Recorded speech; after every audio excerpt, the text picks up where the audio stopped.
Joining me now is Ohio Congressman Mike Turner, who's the chairman of the House Intelligence Committee. He's also a member of the House Armed Services and Oversight Committees. And Mr. Chairman, it's great to have you this morning. Thanks so much for being here. Maria. Thanks for having me.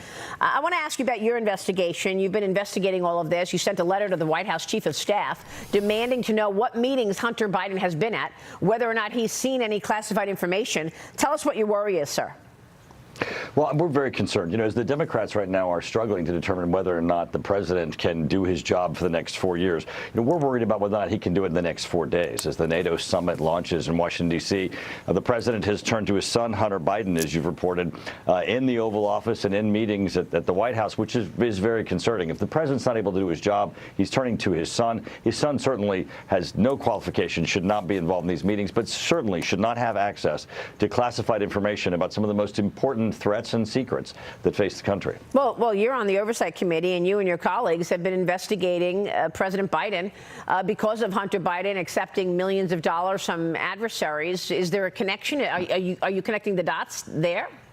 Well, certainly I think this is a pattern of the family business that we've all looked at from the Bidens, because I think that the president doesn't see any division between what he does and what his son does. So it's natural for him to grab him and take him into meetings of what could be some of the most important things facing the country. But as we question whether or not the president can do the job, you've also raised the question of, well, then who is? And that certainly is a great concern to us, because it does seem as if the White House is adrift, that there's nobody behind the curtain that's running the operations of the White House, but that perhaps there are lots of work and lots of important issues that are facing the country that are just not getting done. Yeah, and of course our adversaries are watching all of this as well.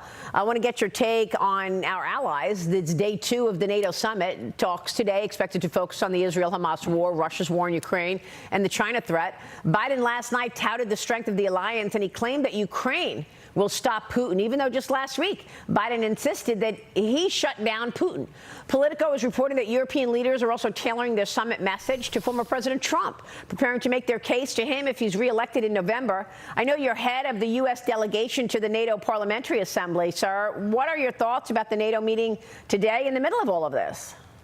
Sure. Well, I was at the kickoff of the NATO summit last evening as the president took the podium and spoke very haltingly, did not seem to have a whole lot of energy. And I think it certainly raises the concern as whether or not he's able to meet with the leaders who are here and do the work that's necessary, including, lead the NATO summit. But President Zelensky from Ukraine was here last night at the Ronald Reagan Institute. I was there as he spoke to the group. And he said that he was concerned about his country's ability to beat Russia, not because of an issue of a willingness to fight from his people or the weapons that Russia's deploying or an advantage that Russia has, but because of the restrictions that the Biden administration has placed on his country, an inability to hit valid military targets in Russia, to fire back, and to have adequate air defense. President Zelensky is laying out that his main concern is decisions that are not being made at the White House, and that goes to our concern as whether or not President Biden is up to the job and can make the decisions necessary to give Ukraine what it needs. Yeah, and that's what we've been talking about. I mean, Peter Doocy also, put the question to KJP. You're telling us that he's good from 10 to 8. Well, what happens if there's a nuke issue at 11 o'clock? Who's going to take the call? You're the chairman of the Intelligence Committee. What about that? What should we be most concerned with in that regard? This is very concerning, because if there is a crisis, or even decision-making, or even as President Zelensky has said, restrictions that are being placed on Ukraine as to how they fight back against Russia, any appeal, any recommendation for those changes are on deaf ears at the White House. Even the Secretary General of NATO has called on the United States to change the restrictions that have been placed on Ukraine. Still no response back from the White House. It's almost as if the White House itself is being run by committee. And if they all agree, we get a decision. But if they don't agree, then no decision comes out. And then that means that the United States is left without policymaking. In the middle of all of this, there are serious worries about the impact of this wide open border. Mr. Chairman, you've talked about the potential for another 9/11. We only saw 19 individuals able to take down the trade centers and kill thousands of Americans. What should we be thinking now that 10 million illegals, some of whom have been on the terrorist watch list, are now in America on Joe Biden's watch? Right, and you've got the reports of known ISIS connections and terrorists who have connections to international terrorist organizations who have crossed the southern border, who are here in the United States and pose a direct threat to Americans. You have the FBI director, Director Wray, going across the country and continuously saying that the lights are blinking red, that this is the highest level of a possible terrorist threat since 9/11. He's doing so because no one's listening to him at the White House. Since they're not listening to him at the White House, he's telling the American public, so everybody knows. At least he's warned everyone, but the White House is doing nothing as this threat continues to increase. Well, what can you tell us as the chairman of the Intelligence Committee?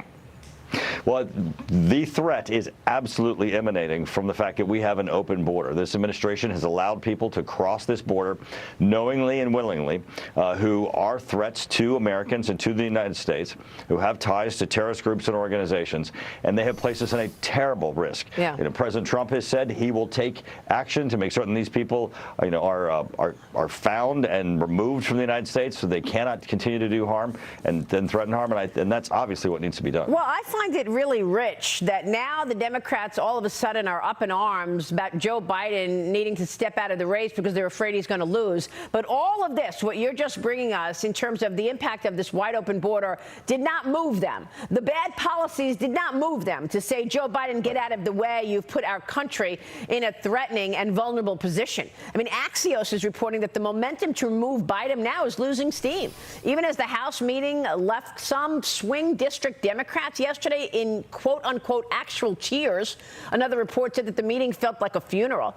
Colorado's Michael Bennet becoming the first Democrat senator to openly predict that Biden will lose to Trump in November.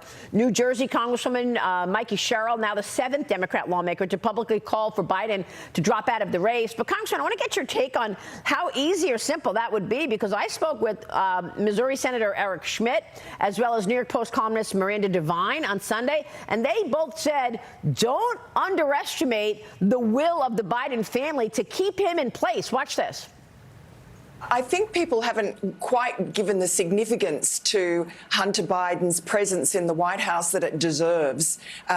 If he is in control of his father, as it appears he is effectively the commander-in-chief by proxy. And that's a very frightening thing for the country. And so anybody from the Democratic Party who's going to try and dislodge Joe Biden this week has got a very worthy adversary there. I think it will be very difficult for them to tackle Hunter Biden, especially if they underestimate him and don't realise really the kind of control and manipulation he has had for a long time over his father. Which, Mr. Chairman, takes me back to your letter that you sent to the chief of staff at the White House. Hunter Biden's there. He's leading this effort to keep Joe in place. Absolutely, because if President Biden is not in charge, then who is? And we certainly have seen his family rally around and now show up at the White House in important meetings. This is very concerning. But you're right, Maria, the policies of the Biden administration are really why the American public come November want to remove the president from his position. Democrats now rising to the occasion because they see that he's going to lose. They're now sounding the alarm only after the American public watched on television that this president is not up to the job, something that they've all known for a long time. Wow. What a cover-up. Stunning. Mr. Chairman, thank you. We'll be following your work for sure. Mike Turner joining us this morning in Washington, of course, from Ohio. Thank you, sir.